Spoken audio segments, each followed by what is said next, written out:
Hola mis hermanos, ¿cómo están? Dios les bendiga. Qué bueno es poder compartir con ustedes en esta hora y poder encontrarnos nuevamente para compartir palabra de Dios. Palabra que nos hace tan bien porque es el fundamento de nuestra fe. Es aquella que nos permite crecer, avanzar, madurar, encontrar todos aquellos aspectos que necesitamos como cristianos para seguir adelante.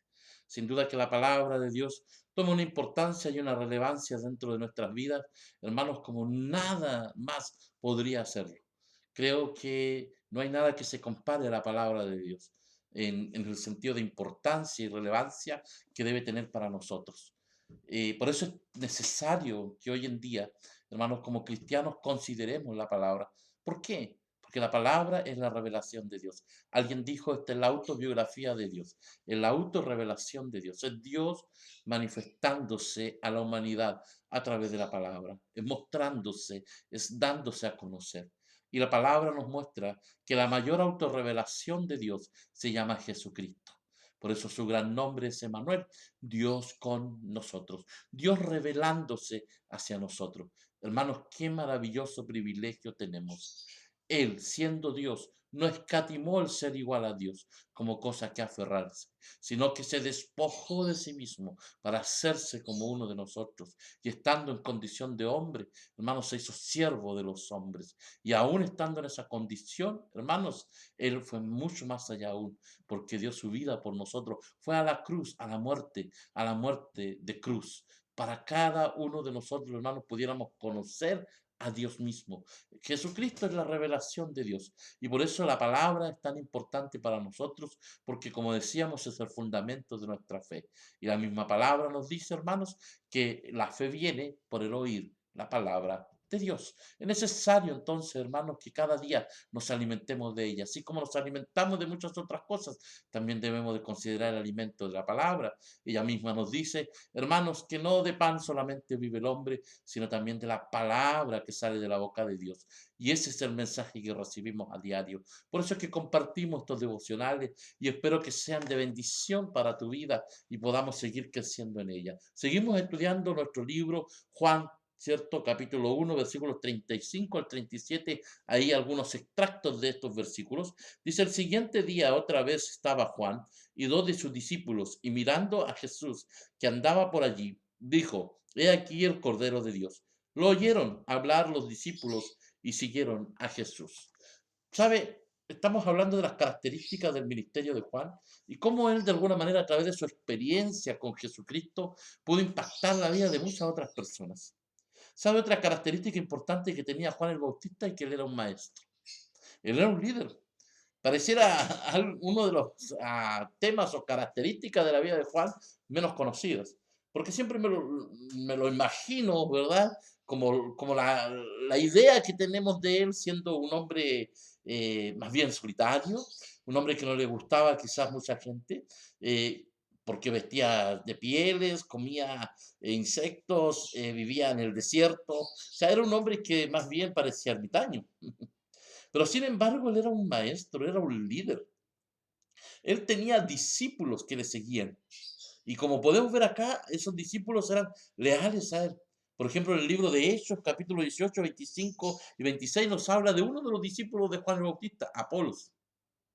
Un hombre, cierto, elocuente, que era instruido en las cosas de Dios. Un hombre que predicaba la palabra de Dios. Entonces vemos que Juan el Bautista, hermanos, también fue líder. Fue un hombre que educó a otros, fue un hombre que guió a otros por el camino. Y lo más maravilloso que me gusta del pasaje que leemos, hermanos, es que Juan el Bautista enseñó a sus discípulos a seguir a Jesús. Siempre les mostró que él no era el Mesías, que él no era el máximo líder, sino que había otro mayor que él. Y cuando él viniera, ellos tenían que seguirle a él, que ellos tenían que seguir a Jesús. ¿Sabe? Esa característica es sumamente importante, hermanos, porque de alguna u otra manera usted y yo influenciamos en las personas. Usted y yo estamos, hermanos, siendo líderes para otros o maestros para otros, de muchas formas. Ahora el punto es, ¿usted y yo guiamos a las personas a Jesús? ¿Usted y yo guiamos a las personas a reconocer al maestro? Yo estoy seguro que Juan el Bautista, cuando él conversaba con las personas y conversaba con los discípulos, su conversación era de cuál había sido su experiencia con Jesús, de cuán grande había sido su experiencia de haber visto a Jesús, y haberlo visto y reconocido bajando hacia donde él estaba. Yo creo que él contaba con entusiasmo y con emoción y contaba con gran pasión la experiencia del encuentro con Jesús. Cuando él ve la paloma descender sobre Jesús, cuando él escucha esa voz del cielo que decía, este es mi hijo amado en quien tengo complacencia. ¡Wow! ¡Qué tremenda historia! Yo estoy seguro que Juan el Bautista se las transmitía a sus discípulos y se las transmitía a cada una de las personas a las cuales él le enseñaba con pasión, diciéndole a él el que tienen que seguir. Yo los bautizo con agua, pero él los va a bautizar con el Espíritu Santo. ¡Wow! Tremendo. Él le va a dar algo mayor que yo. ¿Sabe, hermanos? A veces como líderes, como cristianos, nos olvidamos a quién representamos. Nos olvidamos a quién estamos, hermanos, predicando.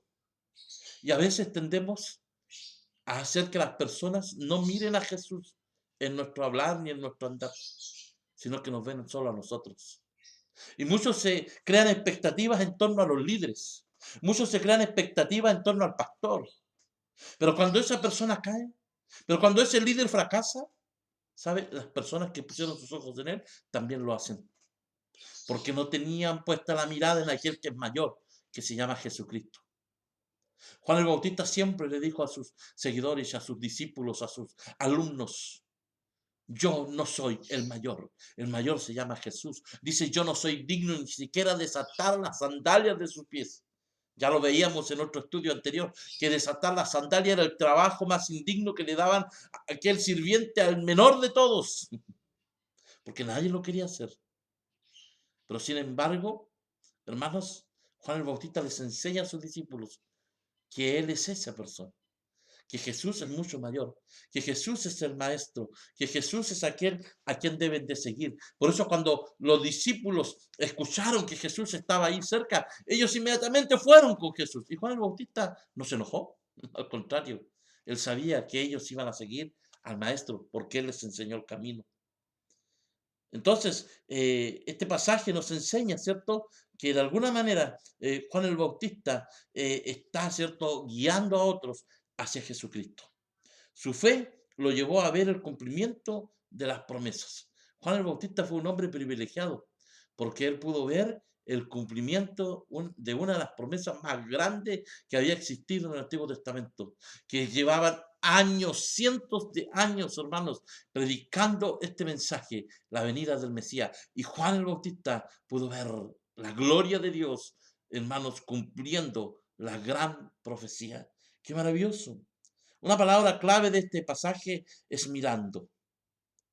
Mirando a, que pudiera traducirse como concentrándose en o mirando con atención. Juan el Bautista tenía sus ojos puestos en Jesús. Quería saber más de él, quería ser como él. Los comentaristas dicen que los dos discípulos que estaban con Juan el Bautista eran Andrés y Juan el apóstol. Juan el Bautista les dice a sus discípulos, síganlo a él, no a mí. He aquí, dice el Cordero de Dios que quita el pecado del mundo. Juan los animó a ir con Jesús.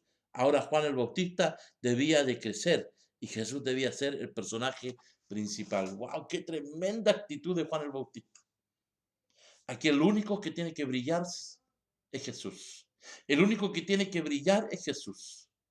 En tu vida y en mi vida, ¿estará brillando Jesús? ¿Será Jesús lo más importante? ¿O somos nosotros los que queremos brillar?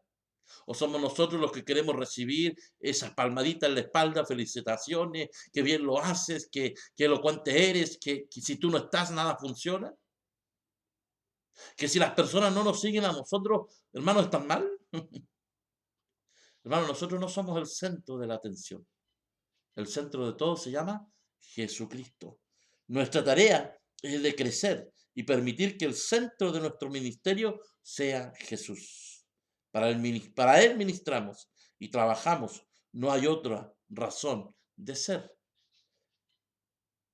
Dice, habremos terminado nuestra tarea cuando entreguemos nuestros discípulos a Jesús para que ellos sigan a Jesús. Le oyeron hablar, dice, los dos discípulos y siguieron a Jesús. ¿Sabe, hermanos? Debemos seguir el ejemplo de Juan el Bautista. Usted y yo simplemente somos un medio para que otros conozcan a Jesucristo. Usted y yo somos instrumentos para que otros lleguen a Jesucristo. Por lo tanto, hermanos, hoy día sigamos predicando, sigamos enseñando, sigamos compartiendo palabras, pero siempre recordando que guiamos a las personas hacia Jesucristo. Que Dios nos bendiga.